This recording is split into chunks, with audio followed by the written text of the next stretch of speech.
Good afternoon. Well, we here. We are here. Mitch McConnell, Mitch McConnell, Mitch McConnell, Mitch McConnell, Mitch McConnell. What is going on in the nature of the Congress, Mitch McConnell, as he reigned in his generational wealth as a powerful, dominant person who benefited from slavery, from the engine of slavery, our demise, our blood sacrifice. Not only one grandparent, but several grandparents owned slaves. And this man came out as a politician on CNN and denounced the slave descendants of reparations. So what happened? What happened? I'll tell you what happened. He got pulled apart. The information and the data came, and we're anchoring ourselves in it. This is his direct wealth. This is what he lives from. This is how he exists. This is how he's made up. This is the whole thing. And this is what we've been talking about. And he's no different from thousands and thousands and probably millions of other white folk or people that from the dominant society who have generational wealth and power sector is because they actually ancestors were slave traders and they actually rented their slaves out. There was one grandparent that Mitch McConnell had who didn't own nothing but 5 female slaves. And you know what that was for. No male slaves. That was not to work. That was probably to serve around the house and use as bed wenches. And there were mulattoes born 10 years later. You can look it up yourself. So now there's people out here with Mitch McConnell's family's blood in them on both sides of the family. Could be me, as a matter of fact, because I'm 30% Caucasian, but I'm a black man. But let's look at it and methodically look at it because that's where my justice claims are, how I exist. So I exist from all of this, the apparatus of slavery and the engine, and now I exist from, parents being raped and stuff. That's how we exist. And you tell me we don't deserve reparations, and you are the one that said it, you are a fool. Now you have made this easier.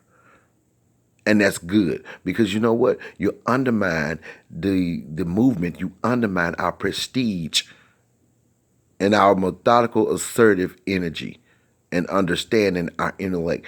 You undermine our struggle, our existence. You point to our demise as a people, inhumane exchange. You can say nobody's alive right now who was a slave.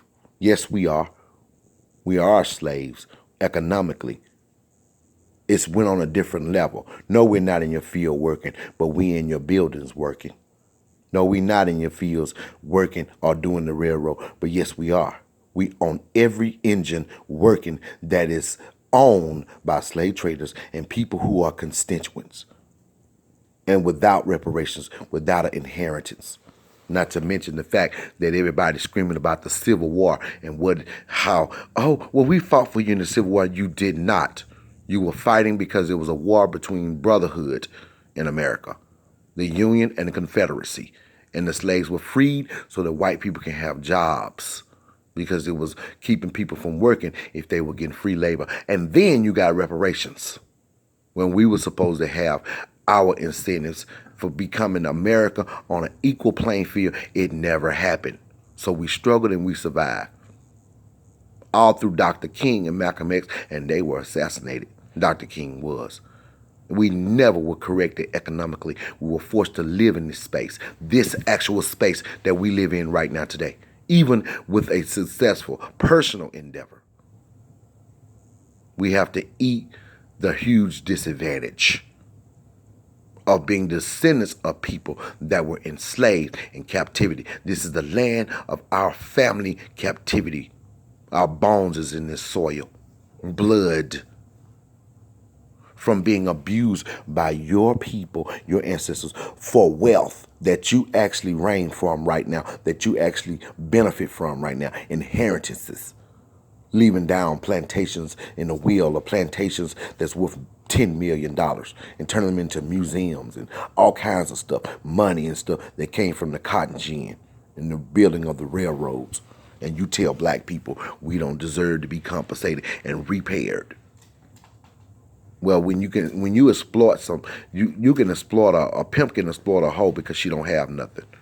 Walking down the street with nothing, maybe you can give them some food and they'll do what you want them to do. That's what happened to us, but in a different way. You can exploit us by telling people to go out and sing bad songs, sounding rap music that's poisoning our children and desensitizing them, and they don't know politics. All kinds of different ways this happens. But anyway, let's not get too deep into that. Let's talk about Mitch McConnell. Mitch McConnell got the Black Panthers in front of his house. Oh, it ain't done. And as a matter of fact, I didn't even see ADOS, and I didn't even see Michi X got a group on here. There's a lot of us that are aiming for the same agenda. I told y'all in the beginning, this right here is going to pull people out and expose you. This is exposure, and this is exposure for a reason. It's pointing to we pointing to execute our endeavor for the greater good. We're not greedy, but we deserving of something. Something is owed to us, very valuable. That's our pain and suffering. As a matter of fact, it's so deplorable. Other people have already gotten what we're looking for in terms of their suffering. Want me to name them?